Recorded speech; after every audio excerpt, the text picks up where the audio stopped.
The following review is intended for entertainment purposes and targeted for adult fans of the series. The thing is, that's not in the same galaxy as law enforcement and actual blah.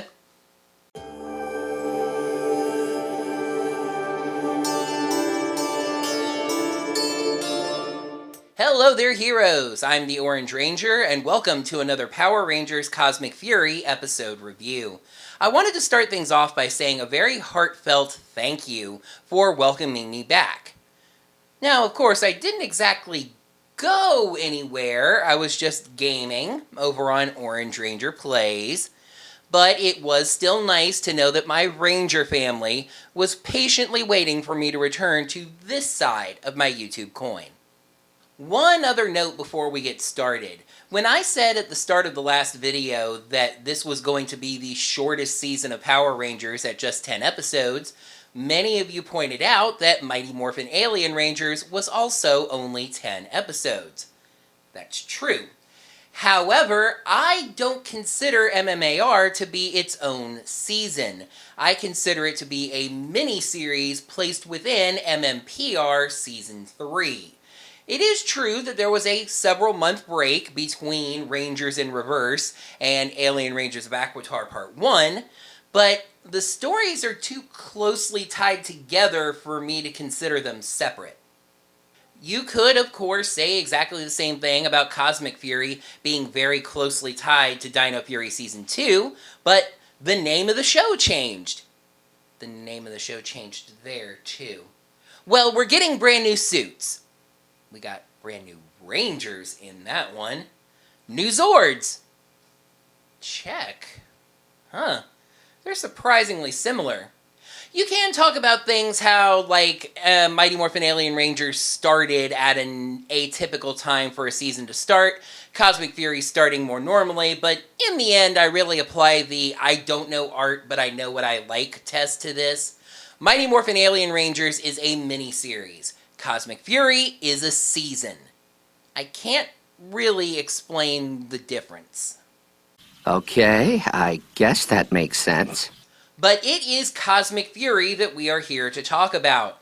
Last time, the Rangers raced to Zordnia with the Morphin Masters to take on Lord Zedd, who was freed from his crystal by Squid Ink Inc., a weapons company. Ollie was turned evil by the same poison that did it last time, and has taken his place as sort of one of Lord Zedd's main evil generals. Javi's right arm was blown off by an altar that gave the Rangers brand new Zords, as Zedd marshaled his forces towards Earth. Let's take a look at the second episode of Power Rangers Cosmic Fury, Beyond Repair. Please make sure you subscribe to the channel. Yeah, and make sure you got your notifications set up by hitting that little bell icon. Right you. What he said was, you can consider checking us out on Patreon or Ko-fi at Orange Ranger Videos. Oh, this episode starts off, sweetly enough, Solon bringing Javi a hot chocolate that's 80% marshmallows, as Billy takes some measurements of his left arm. This is apparently to create a new right arm for him. I would think that arms were just at least a little bit different and it wasn't just copy, paste, flip horizontal, but I'm not a cyberneticist. Then we see Javi sitting on the couch with his right sleeve basically stapled shut and just... wow, that is a dang visceral image. This easily could have been Javi laying on a bio bed with the lack of a right arm being obscured by a scanner or something. But it's more impactful in its normality, if that makes sense. Other than the fact that Javi doesn't have a right arm, everything seems fine.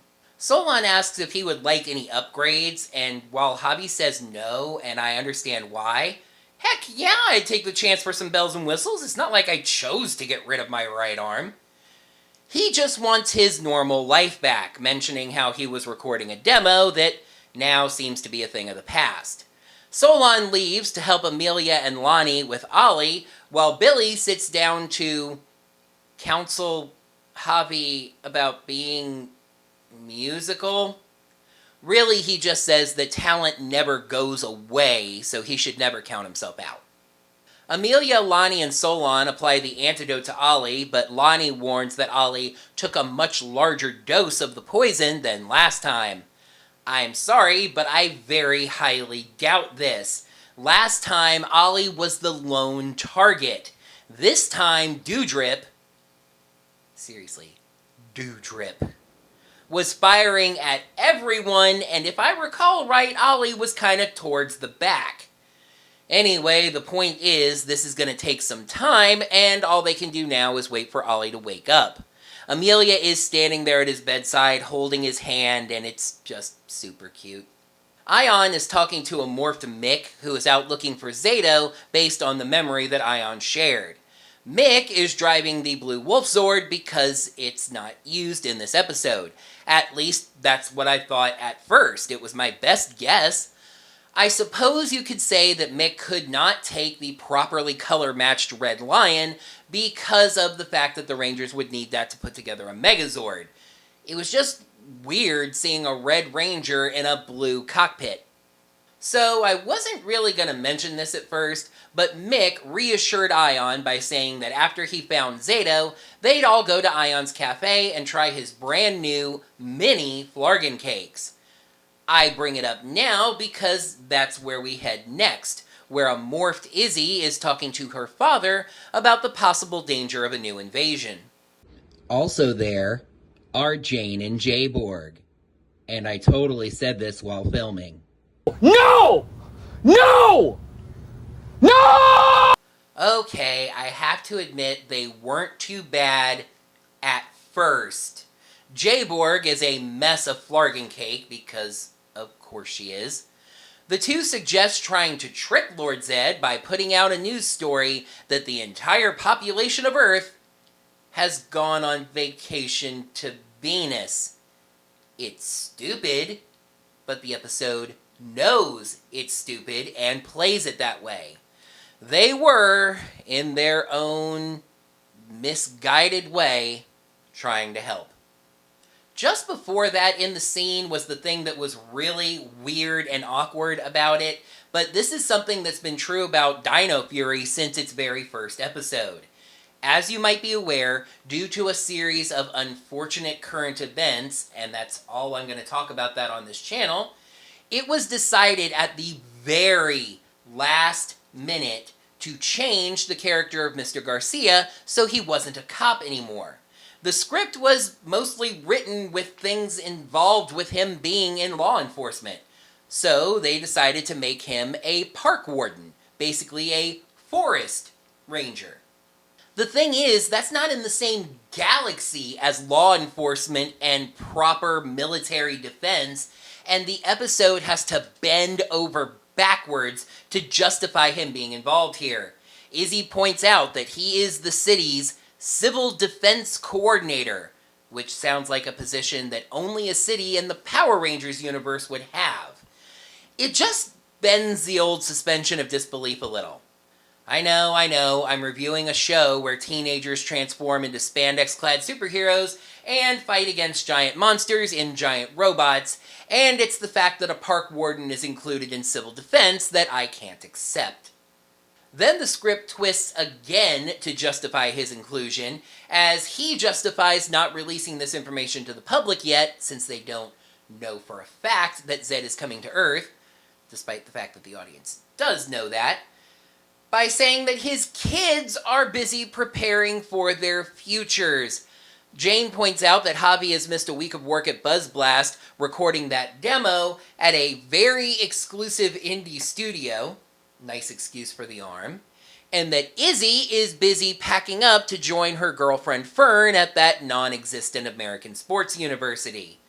They all agree not to raise a panic without having more information. Then Jane shoves her face into what Jayborg left of the Flargon cakes. You know, this is going to sound overly critical and a little mean, and again, nothing against the actors, but I more than didn't miss Jane and Jayborg. Whatever the opposite of missing them was. Jayborg's hair is longer now, though. Moving right along.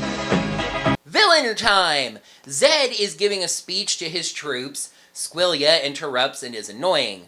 The Sentinels can talk and say that they're getting a message.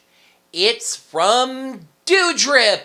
Gods, you need a better name. Anyway, I'm not sure I even mentioned this during the first episode review, but after Dewdrip turned Ollie evil, Zedd fired him for not turning all of the Rangers evil, yada yada yada. Anyway, he stole Squillia's Mega Squidrill. Mom says locks are for poor people was actually a really funny line. And now he plans to head to Earth to take out the Rangers and win his job back. Zedd decides that this is actually a win-win. If he succeeds, Zedd will just blow him up and take credit for it. And if he fails, Zedd swoops in and attacks the now softened up Rangers. Genius! Very nice, tense moment in the next scene. Ollie wakes up and Lonnie calls Amelia in. He seems to be okay, just a little groggy at first, but then he sees Lonnie's communicator and lunges for it, probably seeing an opportunity to get off of the ship. Amelia catches his arm and tells Lonnie to get out and to seal her inside. Lonnie does so, and then Amelia teleports right out, sealing Ollie in the room. Amelia starts freaking out, but Lonnie calms her down, saying that while she is, of course, terrified she might lose her son, right now all they can do is focus on the facts at hand. They realize that the poison has corrupted Ollie's Ranger energy, which he gets from Dinohenge. By the gods, I love this scene with Izzy and Fern. Izzy looks fantastic, and Fern is even wearing orange.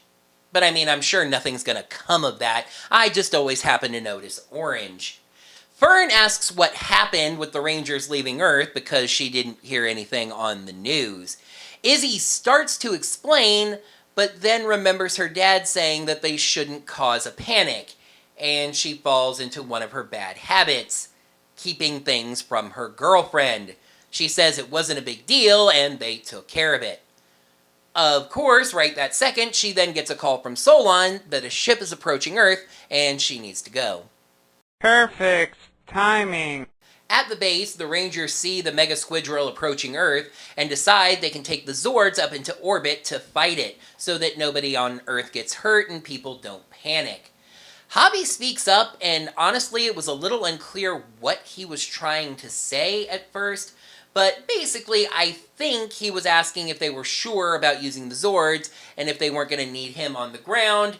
Without 2 arms, he can't even morph, and he doesn't want to let the team down. Amelia assures him that he can take all the time he needs. Billy steps in with a nice line about being honored to fight alongside the younger generation. They morph, and for Zordon's sake, they just cannot work Billy into this morph smoothly. First, as we pan the 3 current Rangers involved in this fight, we can just see Billy's hand go behind his back. Then we cut directly to Billy, where his hand goes behind his back again. Once again, his Triceratops is just slapped directly into the middle of their morph. Listen, just do the Dino Fury morph from start to finish, then give Billy a proper, it's morphin' time, Triceratops. That was easy. The Zords fly out, and Dewdrip has squid drones dispatched to fight them. Listen, you can't just stick the word squid in front of everything. Hey, did you heroes know that Squid Ink Inc. also makes production equipment? Yeah, this is my squid mic, and my camera over there is sitting on its brand new squid pod. Okay, dude, calm down. Take a chill pill. You know, I really only used that because I know that some of you actually missed that gag. Anyway, Billy is piloting the Blue Wolf Zord, so I guess Mick is back? And says that it's weird that the Mega Squidrill doesn't seem to have any support. This doesn't feel like Zedd's tactics. Ion, who is piloting the best Zord of the 9, the Orange Scorpion Zord of course, says that whoever it is, they're not getting to Earth. Cosmic Fury Megazord. Right arm, Orange Scorpion. Left arm, Black Bull. Right leg, Green Chameleon. Left leg, Blue Wolf. Very, very Anticlimactic battle. The 9 Zords, the other 4 just flying around, shoot the ship, and it blows up. Doudrip says that Zedd is coming right behind him, and when they team up, and Doudrip doesn't eject from the ship in time. F's in the chat for Doudrip. The Rangers are worried about Zedd's imminent arrival, but Solon calls them to say they need to come back to the ship and see something. Let me try attention! Of course, as you might have guessed, that something is Javi's new arm, which has been installed. It's not working quite right yet, but the Rangers encourage him to give it time. Meanwhile, Ollie is finding more things to throw around and break in his cell, so Amelia and Lonnie share their plan there. They're going to take the energy cell that Tarek stole when he was Void Knight.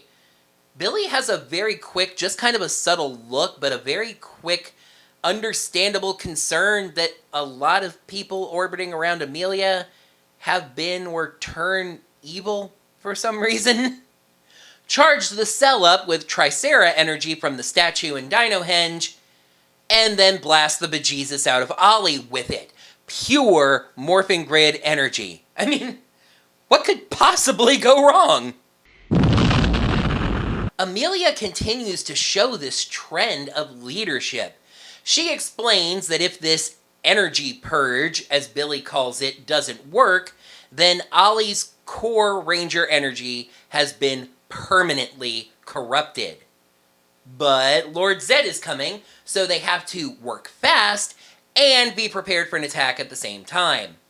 Zedd is indeed on the way, finding the wreckage of Doudrip's ship and ordering an attack on Dinohenge with ground forces as soon as they find it. Hasn't he been there?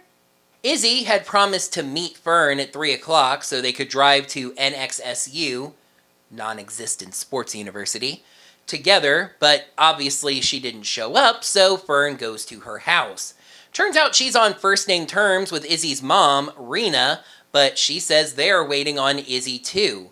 Rena asks Fern if Izzy told her where she went, and she says no, but she's got an idea. So, the plan for dealing with Evil Ollie and Lord Zedd at the same time. Izzy uses the Inviso key, I guess. I'm not really sure which one it is. She is wearing an armor sleeve, but it's on her opposite side. Most times they have her filmed in this scene for some reason, so you can't even really tell. But it creates a dome around Dinohenge that makes the whole thing invisible. Billy and Ion stand guard, Ion using the Better Vision LASIK key to scout around. He sees Sentinels, and Billy runs off to fight them. Ion looks around for more trouble, but sees Fern approaching. That's the wrong kind of trouble.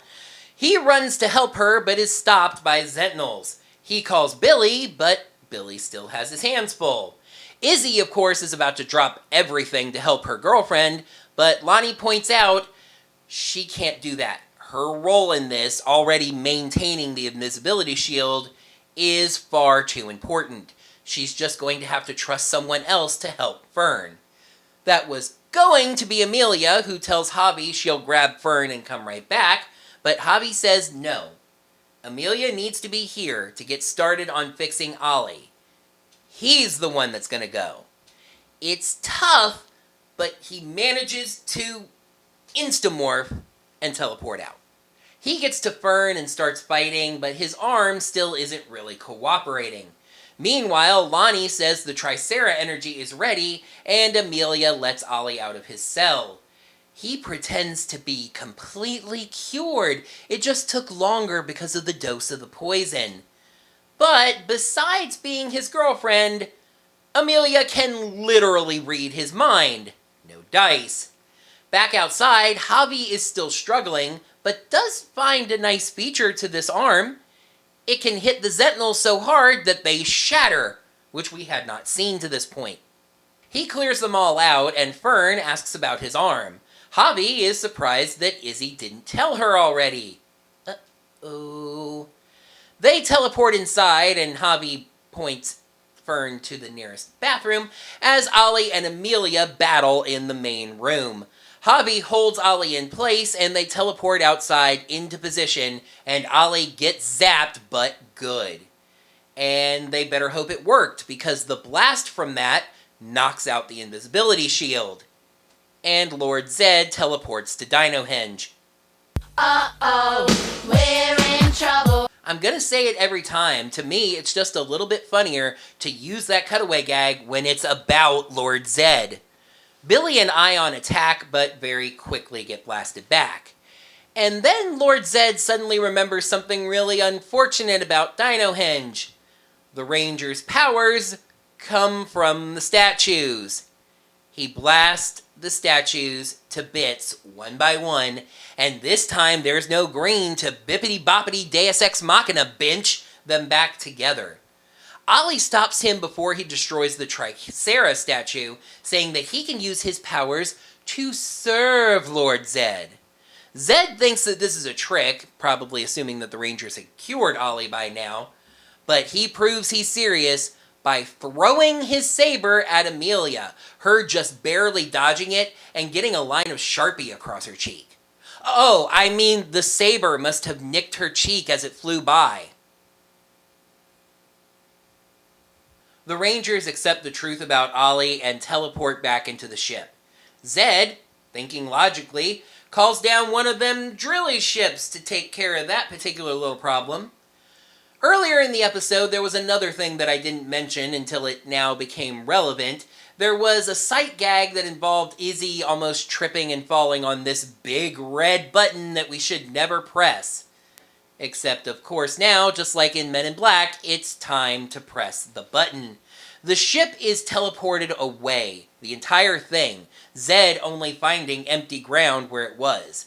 He orders the Tricera statue taken back to his ship, and for the word to be spread far and wide that Lord Zedd has conquered Earth. The Rangers find themselves in their ship on the planet Eridus. It turns out this ship, which yes is a ship, I think this confirms it as well as anything, has a neat and incredibly specific little emergency rescue feature. When activated, it teleports the ship to the furthest away detected planet capable of supporting life. Billy informs them that they are now 30 million light years from Earth. For reference, the entire Milky Way galaxy is 100,000 light years across. They are now 300 Milky Ways from Earth. And that is a lot of candy bars. That was not funny. So, the Rangers are safe, but stranded far from home. Oh, yeah, it's a one-way trip. There's no fixing that system once it's used. They have no powers. Well, Billy has powers, as will be pointed out. And it's not really clear whether or not they'd be able to summon or use the Cosmic Fury Zords. No Ollie, and no Zato, who's the one I would be most worried about, because last time we saw him, he was getting kicked through a portal into space, and now he doesn't have any powers. Amelia rounds back to the lesson of the episode that she learned from Lonnie. Focus on the facts. Amelia even directly points this out, that most of them can't morph. Remember, Billy's powers are not impacted. In fact, Zedd even said before destroying the Dinohenge statues that he didn't know the weakness to Billy's powers, but he knew it for the Dino Fury Rangers. I mean, if you're talking about destroying Billy's powers, it's the coins. You've literally done that before.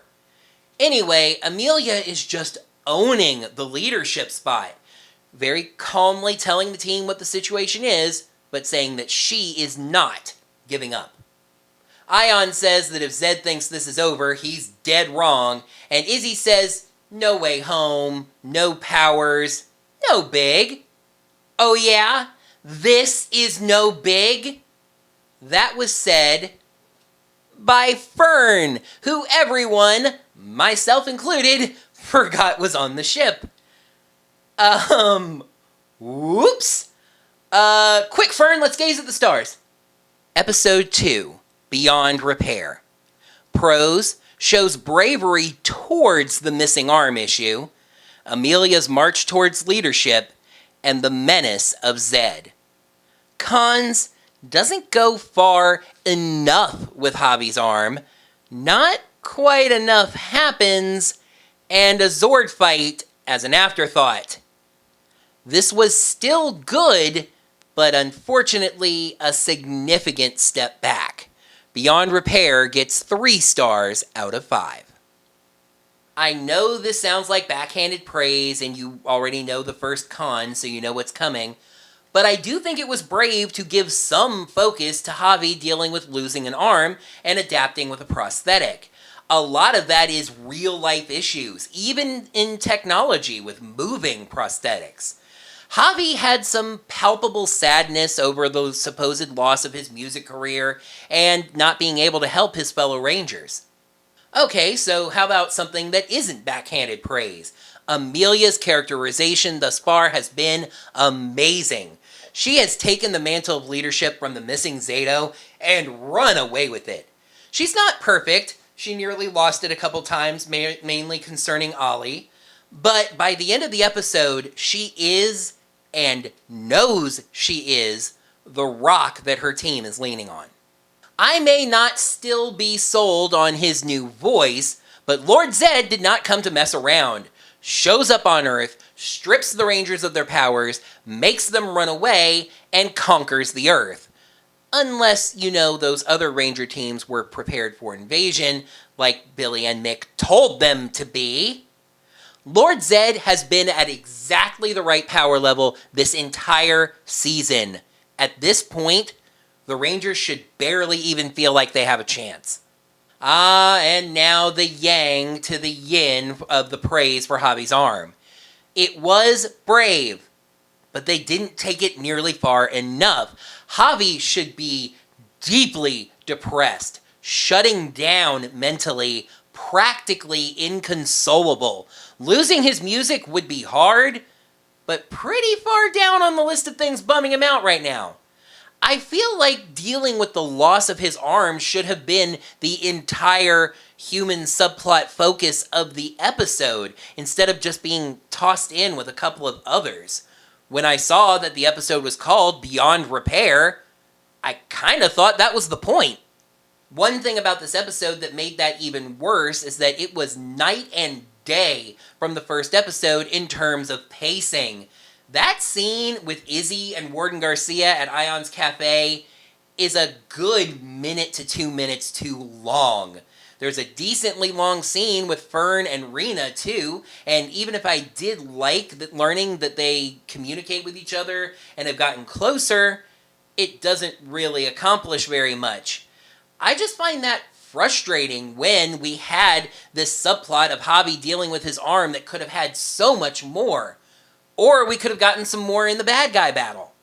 Because yes, the cons are flowing very neatly today from one to another.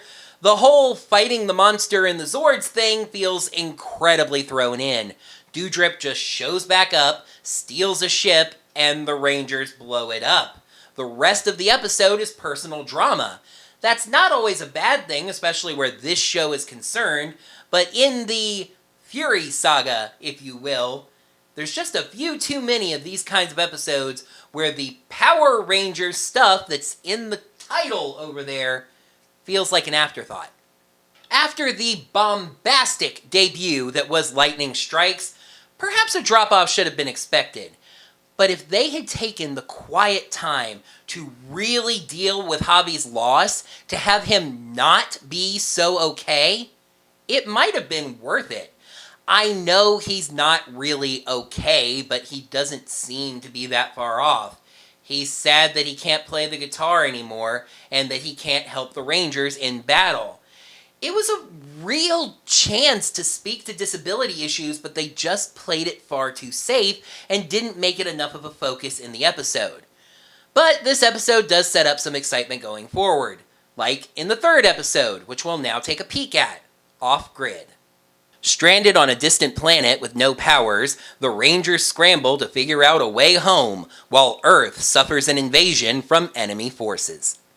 I'm ad-libbing this take into the very end of the video because as I'm recording this video, something in my instincts is telling me that this is going to be one that gets a lot of comments from people about being so critical and being so negative and not just enjoying the show for what it is and etc. etc. Maybe I shouldn't expect Power Rangers to speak so strongly to something like disability issues of missing limbs. Although, why did they even go there then if they weren't going to use that opportunity, I would say. But in general, I think, again, I wanted to record this take and I'm not even sure what I'm trying to say. It's just like, I want you to remember that these are my opinions. The point of my channel has always been emulating people like Linkara and Black Nerd Comedy that took the time to apply real serious analysis to something like Power Rangers, since kids television doesn't have to suck and be low quality. It can be very, very good, and we've had a lot of examples of that. I wasn't even that critical of this episode. I gave it a 3, so I don't know why this is tingling in my instincts, anxiety maybe. But just, you know, these are my opinions. They're all subjective. If you loved the episode and gave it 5 out of 5, that's wonderful. I'm not arguing with you. This is just what I got out of the episode. It's always going to be the subjective takes of the Orange Ranger. I feel like I remember somebody telling me, like, I've actually seen a couple times people telling me, like, well, that's just your opinion. And it's like, yeah, that's always been the case. I'm not stating things as fact. Remember, you don't have to say it's just my opinion for it to be your opinion. That's kind of obvious when it comes to reviewing. My voice is far from even the most influential in terms of opinions on Power Rangers, but it's just one voice, even if you do see it as the most influential. Watch the show for yourself. Decide how you feel about how far they went with Javi's arm and Izzy and Fern subplot and everything. If you like it, good. If you don't, good. If you know, where I hope that you use my content is to just help you think a little more deeply about it, because Power Rangers can be very flashy and bombastic and very surface level, but they have the opportunity to tell deeper stories. Dino Fury and Cosmic Fury have been pretty good about that thus far, so it's useful to dig in and look into the themes and the notes and how it calls back to other things and what motifs it's using and things like that. This was a very long ad-lib take that I was not including to put in here, but there you go. Which means that's going to do it for another Power Rangers Cosmic Fury episode review. Thank you, heroes, so much, as always, for watching. If you liked this video, I'd really appreciate it if you'd head down below and hit that thumbs up button to let me know that you did. And in the comments below, let me know your subjective opinions. What did you think of this episode? How far they went with Javi's arm, etc., etc., etc., etc. Until next time, heroes, may the power protect you. I didn't really go anywhere. I was just gaming over on Orange Ranger. Now to everyone for welcoming me back over. As Zedd marshaled his forces towards Earth. JFC. And Izzy is busy making me move my mouse. And then Lord Zedd suddenly remembers something really unfortunate about Dino. Stranded on a distant planet, well, where am I even looking? Wow. And until next time, may the power of the stars... What? I just say may the power protect you. If you enjoyed this video, I'd greatly appreciate it if you'd hit that thumbs up button right down below to let me know that.